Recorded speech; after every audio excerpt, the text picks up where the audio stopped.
Welcome to our deep dive into The Little Prince. You guys have sent in so many of your personal notes on the book, and we're going to try to unpack not just the plot, but also the symbolism and themes uh, that really make this story so enduring.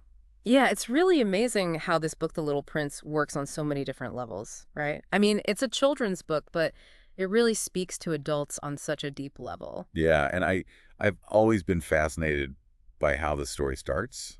You Yeah. know, the pilot drawing that boa constrictor, hmm that swallowed an elephant, but all the adults can only see a hat.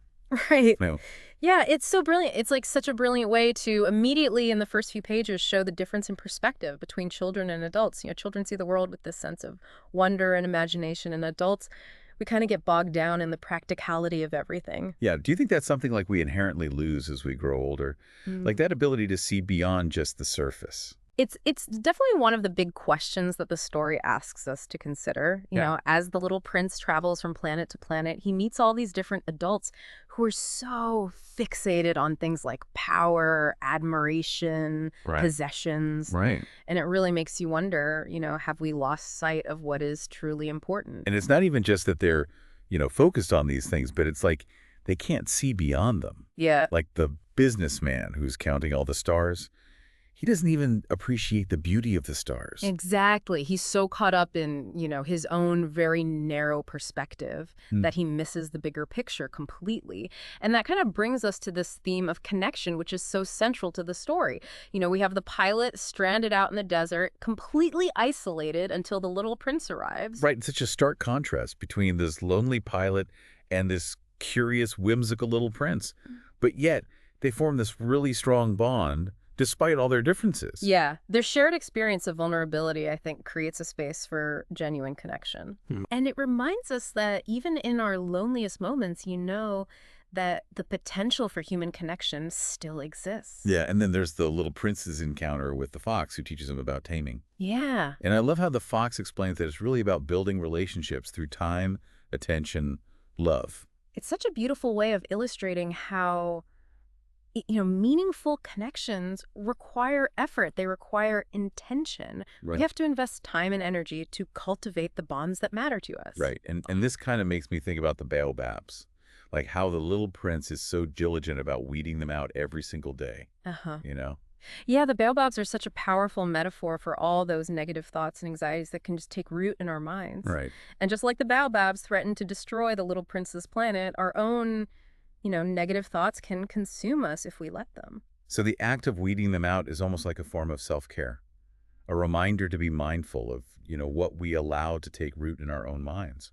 Absolutely. The story is reminding us to be vigilant, Yeah. to nurture the positive and to weed out the negative. It's about recognizing the power of our thoughts and taking responsibility for our own well-being, our mental well-being.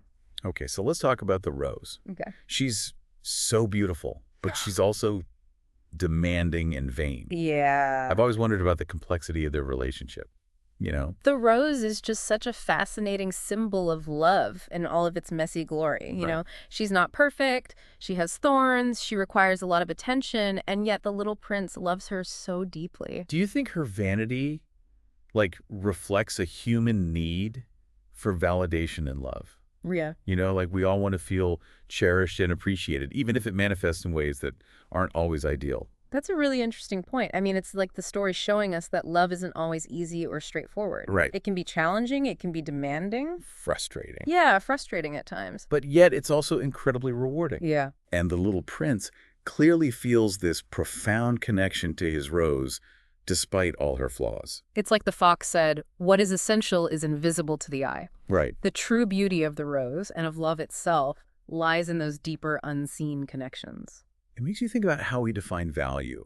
The little prince encounters characters who prize such superficial things, power, admiration, even like owning the stars. Right, and then there's the lamplighter who finds so much meaning in this very simple task that just benefits others. Right. It's a stark contrast that really highlights the story's exploration of what truly matters. Yeah, and his dedication to that task, even though it seems so small, it really speaks volumes about finding purpose in serving something larger than yourself. Right. He's bringing light to the world. Yeah, it's like his actions have this ripple effect that impacts others in such a positive way. Exactly. Which kind of makes me think about how the story handles the concept of death. Yeah. It's not presented as something to be feared, but rather as a transition. Exactly. The little prince knows he's going to die when he returns to his planet, Right. but he describes it as just leaving behind this old, heavy shell. Right. He's not afraid of death itself. And what really struck me was how concerned he was for the pilot. Yeah. Like he was more worried about the pilot's sadness than his own fate. It's such a powerful moment, I think, that reveals the depth of their connection. Yeah. The little prince is essentially saying that true bonds transcend physical presence. Right. Their friendship will continue even after he's gone. And he tells the pilot to remember him by looking at the stars and listening for his laughter. It's such a beautiful way of coping with loss. The stars become the symbol of their connection, a reminder that love persists even in the face of death. Right. And it's interesting how the story doesn't offer a neat resolution. Right. The pilot never finds the little prince's body. Right. And we're kind of left wondering about the fate of the rose. Did the sheep eat the rose? Yeah. That's a question that has always lingered in my mind. Right. And some people see it as a tragic ending, while others find hope in the ambiguity. It's almost as if the story is inviting us to participate in the creative process. Right. We get to decide what happens next, what the ending means to us. And that makes the story feel so personal. Exactly. Each reader brings their own experiences and interpretations to it. Exactly. The open ending allows us to project our own hopes and fears onto the story. Right. It becomes a reflection of our own journeys and our own understanding of life, love, and loss. Yeah, it really is remarkable how this seemingly simple story can be interpreted in so many different ways. It's a testament to the power of The Little Prince that it just continues to resonate with people of all ages and backgrounds. And it's a reminder that even classic literature can still surprise us. Yeah. We might think we know a story really well, but then a new interpretation comes along and suddenly it offers all these fresh insights. Thinking back on everything that we've discussed today, the power of perspective, the importance of connection, the search for meaning, what really stands out most to you? What's always struck me is the little prince's just childlike curiosity. He never stops asking questions. Right. He's constantly seeking to understand the world around him, even the things that seem strange or confusing. It's like he embodies that sense of wonder that we were talking about earlier. Exactly. And I think the story is encouraging us to reclaim that sense of wonder. Yeah. To approach life with an open mind and a curious heart. It's a reminder that there's always something new to discover, something to learn, something to marvel at. Even in the everyday, the mundane, there's magic to be found if we're willing to look for it. So as we wrap up this deep dive into The Little Prince, let's bring it back to you, the listener. Yeah. If the Little Prince were to visit your world, what do you think he would find fascinating? What would he think about our priorities, our values, the way we live our lives? Would he see the beauty that we often overlook? Or would he be puzzled by the things we take for granted? Perhaps he would remind us of the importance of simplicity, of connection, of finding joy in the small things. The Little Prince is truly an invitation to see the world through new eyes, to remember what it means to be truly alive. Yeah. We encourage you to revisit the story with that same spirit of curiosity and openness, allowing its wisdom to guide you on your own journey of discovery.